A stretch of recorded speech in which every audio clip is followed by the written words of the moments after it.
So for whom this SampleCon is the first one? Is there any people? Wow, that's quite a lot. That's good. So for me, last SampleCon was actually the first one. I just joined Dalia as a product manager. I came outside of market research and was really excited to learn about the industry.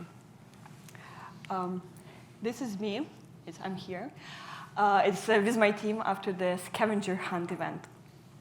So maybe you can say that, oh, she looks really relaxed, but it's not what I felt inside. So inside, I was really full of emotions. I was, of course, excited, of course, overwhelmed with a lot of new information, but also I was confused.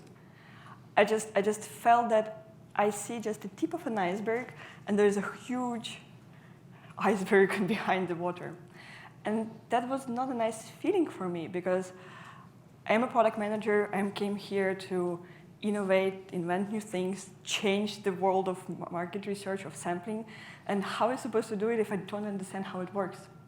And it was kind of an explored land for me. So I decided next year, I'm going to come here on a stage, and I'm going to present. And for this, I need to explore. So today, I am your Dora the Explorer. Here I am. And I want to invite you on a journey through the sampling industry. And if you join me today, by the end of this journey, you're going to have all the insights necessary for you to really rock 2019. So, do you want to join? Yes! That's good. To make this journey really insightful and awesome, we're going to have all of us now explorers, and we're going to have 7 more experts and 1 really special guide. Please welcome Dan Foreman. Unexpected. It's very kind to invite me to be your guide. Thank you. And I love Dora, of course. I love the songs. Maybe you'll sing a Dora song for us, perhaps, a bit later. And yeah, it's fantastic to have the chance to help Svitlana work through this, to discuss with lots of people, to get feedback from yourselves, and really to unleash this from the horse's mouth. And so what we've done, here's our methodology slide, is we have a quantitative survey. And we heard from some of you in this room, that's good, and from a lot of other people more broadly, around what do people think about sampling? What do people think about the industry? And of course, we did a lot of qualitative interviews, most of them over the internet. So we have quite a lot of video recordings. And I think we're featuring 7 or so people, yeah, 7. Some of whom are live on stage in the other room. That's good. We have their permission, of course. And so what you'll see is a real blend of some hard data, some quantitative data, and some video sound bites. And of course, we'll try and make it interactive. Yeah, so we prepared a map. Are you ready? It looks really exciting, like this. We have just 3 stops, so it's going to be really quick. Industry overview, challenges, and opportunities. Ready? We're going to start with industry overview. So Dan, you're now expert. What is sampling for you? Okay, what's sampling for me? The thing that always comes to mind for me is sampling is all about gathering data, gathering information. And if you believe a lot of what you read or you see, data is supposedly one of the most valuable pieces of information around. People say data is the new oil, data is the new gold, etc. And if that is true, then as an industry, we perhaps possess the most powerful data of all, because it's not data that can be seen. It's data that's up here in your mind, and it's data that's here in your heart. And I think it's an amazing privilege sometimes to have that data, that valuable data about people, what they're thinking of doing, how they're feeling about something, what happens next, and harnessed together, that data can be really, really valuable. So for me, sampling is a unique opportunity to gather something that's otherwise invisible. Yeah, I also asked the same question to our experts, and that's what they tell us. Sampling industry powers research globally, connects researchers and their needs to 2 willing research subjects.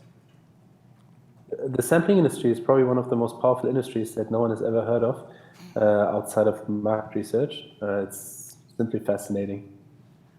Well, you're in touch with millions of people around the world, what they think, what they fear, what they plan to do. I mean, this is really the information that makes the world go around, right? What it should be about is about how you make people understood. How do you make people understood?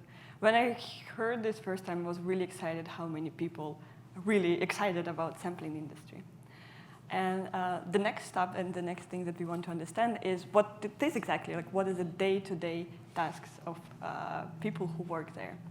So we asked this through the quantitative research, quantitative survey, and I want you to invite to participate in it now. This is the list of main activities that usually are related to sampling process. And we ask what are the most enjoyable and the least enjoyable tasks. So how do you think? And when I say how do you think, I have prizes for you. How do you think are the most enjoyable tasks for sampling? Who wants to some chocolate? It's from Germany.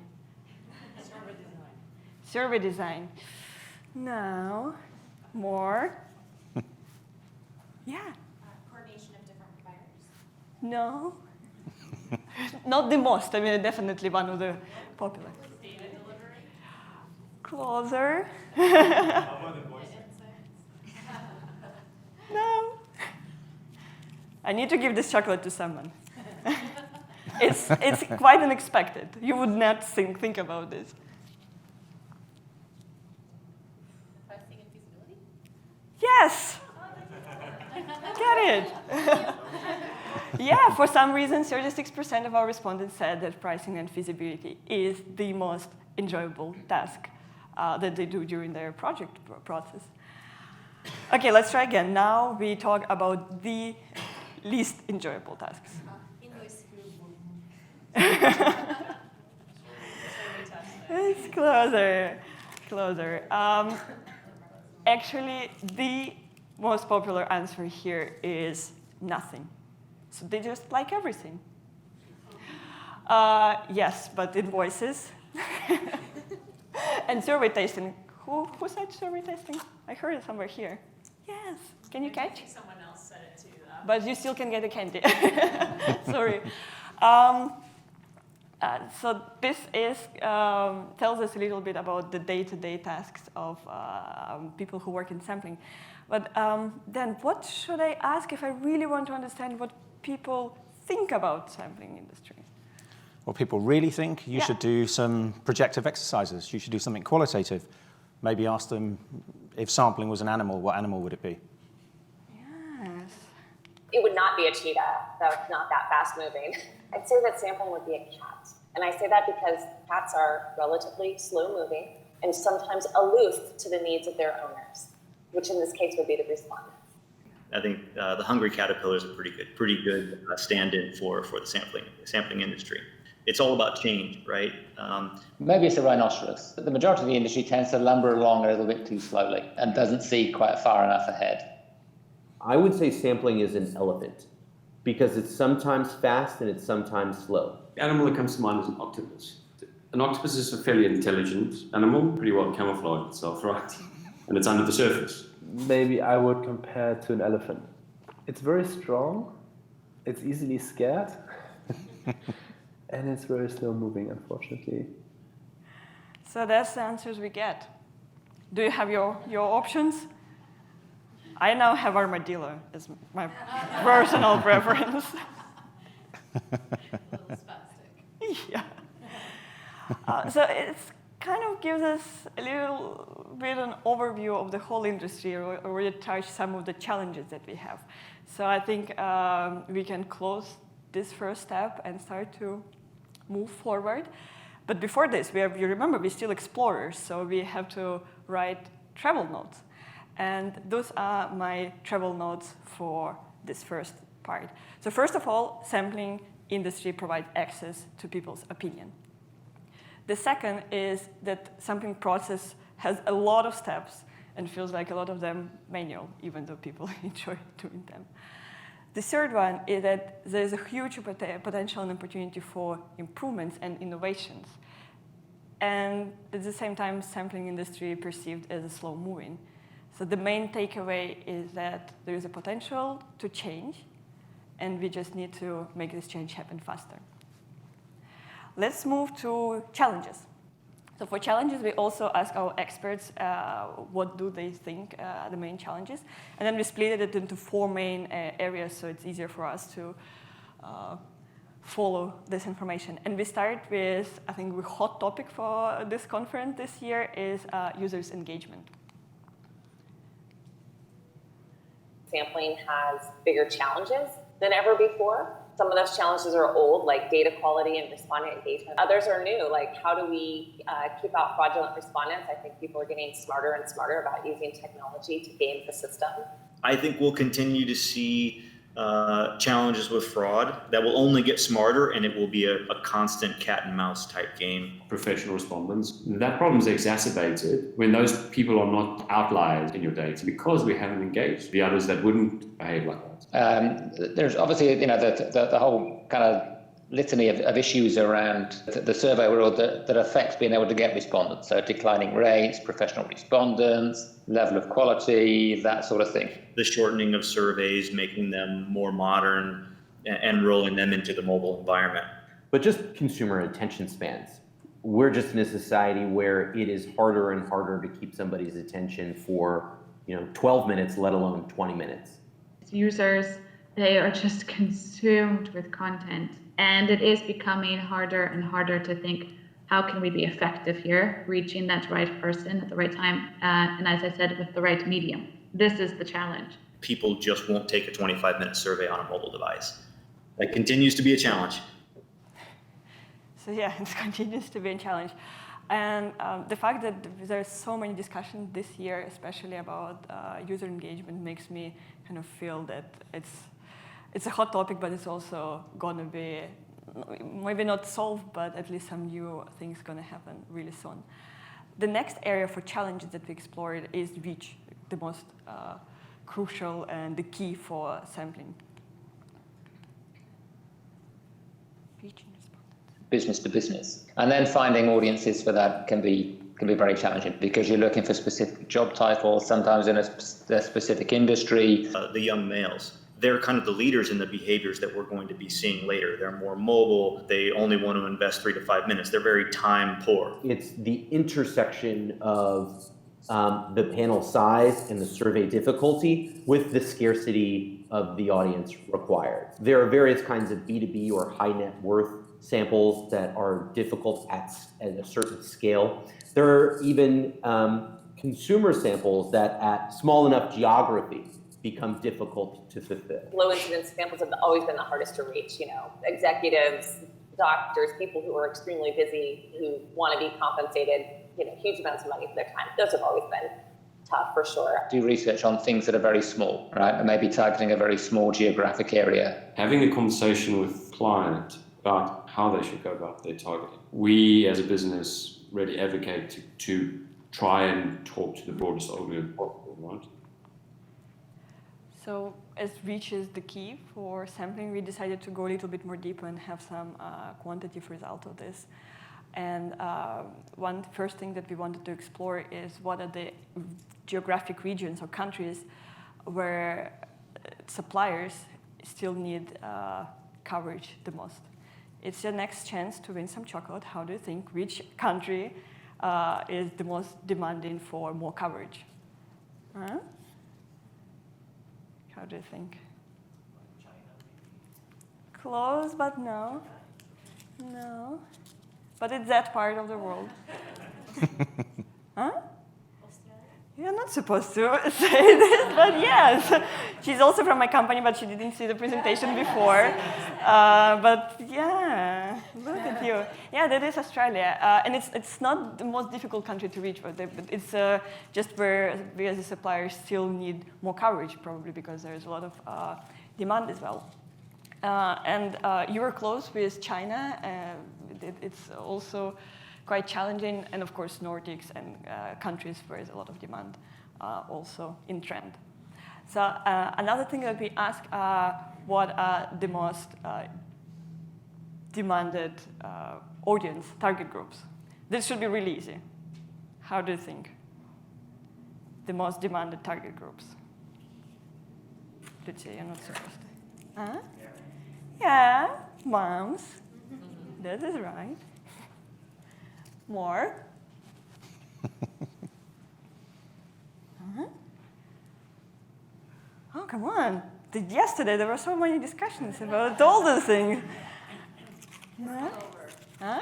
Hispanic. Sorry, what? Hispanics. No. Oh, maybe no. Millennials. Huh? Millennials. Millennials, for sure. We have some people who actually really competing for candies. So yeah, this is millennials, mothers, and of course B2B decision makers. We all talk about them all the time. But if you think that those are really people hard to reach, you have to listen to our experts.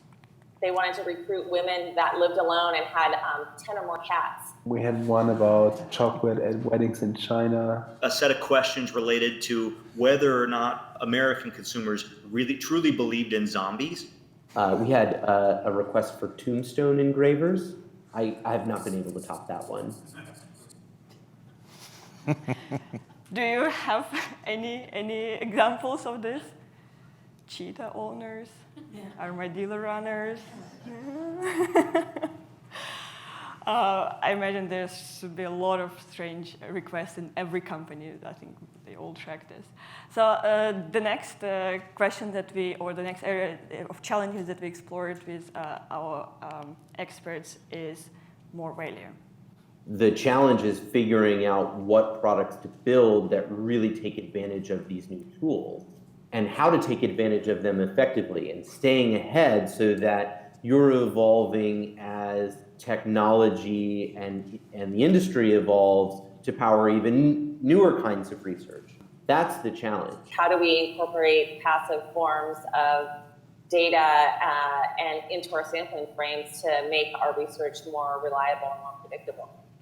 But the challenge is that sometimes if you stay stagnant, there will be another company who will see an opportunity to do something more efficiently, faster, maybe at a cheaper price, and or they might even find a way to deliver more value. That the value chain is not integrated. Each part of the value chain functions according to their own rules a bit. And there's a great risk that across this value chain, the quality of information deteriorates. We, as a company in the sampling space, don't have much say on the questionnaire, even though we know what's better or worse. We're the object and not the subject, being dictated to by customers. Well, this actually sounds like a really big challenge, something that is a little bit difficult just to shift. The last area for challenges is the pace of innovations. What? I think the thing that frustrates me the most is how slowly the industry, and in particular research tools and research instruments, are adapting to consumer realities. Oh, a fearfulness, for sure, of technology. I mean, we're a very traditional, slow-moving industry. The amount of disruption that we're seeing right now in the industry is primarily coming from new firms entering the market. It's not coming from a lot of the older, traditionally more established firms. Can we, as an industry, evolve fast enough to keep up with consumer sentiment, with regulations, with new technology trends? Can researchers keep up fast enough with the pace of change in the sample industry? So that makes people quite conservative about embracing new methods, and I just think people have got to be a bit more open to that and saying, well, if it's better, and do I really need those trends going back over 15 years? Is that really telling me something about my brand in the way, in the modern world? So I am surprised that people aren't moving more quickly to this kind of to the newer methods, because it's not just that they're cheaper and it's newer, they're generally better as well, objectively better if you really look at it. Yeah, so this was about pace of change, not only in sampling, but in market research, general. And I think we had a good overview of challenges, and it's time to move to something more positive. But before, of course, travel notes. So first, takeaway for me is reaching niche audience is still challenging. And the second is that we, as a suppliers, now really competing for respondents' attention. We also need to adapt to market researchers' needs and at the same time to user sentiment. And the most important, we have to adapt faster. So it's the same thing again. There is a really huge need for change, and this change has to happen faster. So what kind of opportunities it gives us? And I think we have to make it a little bit more interactive and engage with Dan here. So what I'm going to ask you to do then to give your opinion after we hear from experts. Sounds good? Sure. We start again with engagement. It is a hot topic. It goes first. The more that we can do to keep people engaged and deliver surveys in a way that interactive and engaging, I think the easier it will be to keep connecting with people. Suppliers are at that point competing for the respondents themselves. Which suppliers enable the fairest experience for the survey taker? Which suppliers are the most scientific about testing user experience choices that they make, calls to action that they build? That is what we see differentiating suppliers. How can we most effectively reach a consumer and ask them that survey question? Are we doing everything we can to keep up with this trend of consumer behavior? Can we improve our sample procurement process? Make sure that we are asking the right question to the right person at the right time. What I think is really good is that they're all saying similar things that I've heard over the last couple of days, things that I've heard this morning. And yeah, we're absolutely competing in that small real estate space for somebody's attention and their engagement.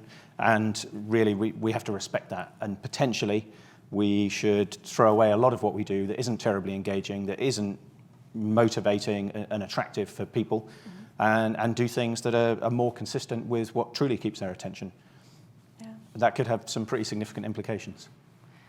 Let's see how it's going to evolve next year. The next topic is reach. 2.5 billion people in the world with access to a smartphone. 2022, that would have grown to 3.8 billion. So think of that as a resource to draw upon. Well, one of the biggest opportunities in sampling is obviously mobile. At least in theory, with mobile, you are able to reach almost anyone, depending on how you trigger, how you actually reach the people. I think more important than just a number is feasibility. Can you deliver the reach that's wanted? And if you can, and you have the right type of quality respondents, then this is going to be a very effective sampling process. So for folks that are doing more traditional methods, I'm seeing a lot of interesting stuff done with native content, creating essentially an argument for joining a panel as opposed to an advertisement. I mean, it's very clear, links with the previous point around engagement. And I mean, even in this session and in previous sessions and at basically every conference I've been to, it's hard to get people's attention. They're checking emails, they're doing stuff, they're working. And of course, mobile is just an extension of the self. So it's really clear. I see. The next one is about data collection, and I'm actually really excited about this because it's something really about innovations, not dealing with problems. Additional passive information, behavioral data, web browsing, site visits, social footprints, et cetera, that help give you more of an evolved view. Figuring out how I'm going to augment my data with passively collected data sets. Well, I don't think we're going to be so reliant on primary data anymore. A lot of that data will already be stored in the blockchain, so we have access to it and people can decide what pieces of their data they want to sell and for how much. An option to redefine quality. We know what people say. Now can we measure what they do and see how well that measures up to what they declare for us? The self-declared data is valuable. It's just taking it all together. So you take the standard data and you build on top of the data. There are so many companies, especially digital marketing companies, that are just providing so much unique value, and it's new value. But the why and asking a question in a survey is something we've done forever, but it's still very, very important through the value we provide. I think it's very clear. Declarative data on its own is extremely useful, but what everyone is referring to there is lots of additional data, whether it's your digital signature, some of your behavior, perhaps what you might want to do next. It's that combination of the connected data that really unleashes the value. Mm-hmm. I think for me it's also interesting this discussion between self-declared data or augmenting it with passive data. What is more important? Do we need both? Super interesting. The next topic is about processes and improving processes. And just to close the initial research that we did in the survey about the stages of sampling process, we asked people, what do you want to automate? I'm not going to ask you to guess. I'm just giving you the answer because it's, again, a little bit contradictory. You remember they said they really like to do pricing and feasibility. So they actually wanted to be automated, which is counterintuitive what they're going to do then. But this is probably the most time-consuming task. And there's a huge desire to get rid of it and to make it fully automated. So if I understood that correctly, the things that people enjoy most are also the things that they want to stop doing? They didn't really like invoicing. No, but pricing and monitoring, they were the top two. Yes. Yet at the same time, that's what people say they would like automated, so they'd like to stop doing. So they'd like to make their jobs more boring. It's bizarre. I know, people. So let's see what experts think about this. To see where you are today as a company and your sampling process, and to say, what can we do to do this better? What we would like to get is a place where we're able to price and do feasibility programmatically, order, make the decision programmatically, and then run the fulfillment programmatically. There's always a challenge and a gap between working with a client that will help you understand the business problem they're trying to solve and sifting through the projects as they're specified by that client. And if we understand what some of those problems are, we can start to identify less panel restricting or source restricting ways to solve that problem. For example, in the way we manage the pace at which sample is delivered. Buyers are difficult. They want things fast, but not too fast, right? There are an increasing number of end clients out there, or enterprise clients, that are really building out their research department. They want to work directly with a sampling company to do the sourcing. And arguably also higher quality, because the mobile phone is a very personal device, and people interact with it in a different way. So the answer quality, if you ask the questions in the right way, usually goes up. So there's huge potential in the sampling industry. Very exciting. Interesting. Yeah. So I think linked to that area of automation, the straight-through processing as far as possible, end-to-end, with less opportunity for error, less risk of manual challenges. I think it's really clear. Yeah, I really like the vision from Guy of having everything automated, from the project idea and then the project delivery, everything in between, or insights delivery, everything in between is automated. It sounds awesome. But then we don't need people. Ooh, but we still can do the conference. The last, it's actually going to be the last video, and it is my favorite because it's about new products that we can enable by having a better sampling process or having a better reach. Oh. By making it faster and more accessible and more efficient, we can generate more data, more insights from around the world, which then in turn means that we can make better decisions. You can run a brand tracker on a daily basis on an hourly basis. It's the scale of the research that you can do today, and it's the speed with which you can conduct that research. That is, I think, really transformative for researchers, and something that I've found exciting about being part of this industry at this time. Their ability to be able to kind of at scale find respondents, get answers back overnight at high quality, and actually at a pretty reasonable cost compared to other methods. I mean, why wouldn't you? Why wouldn't you do that?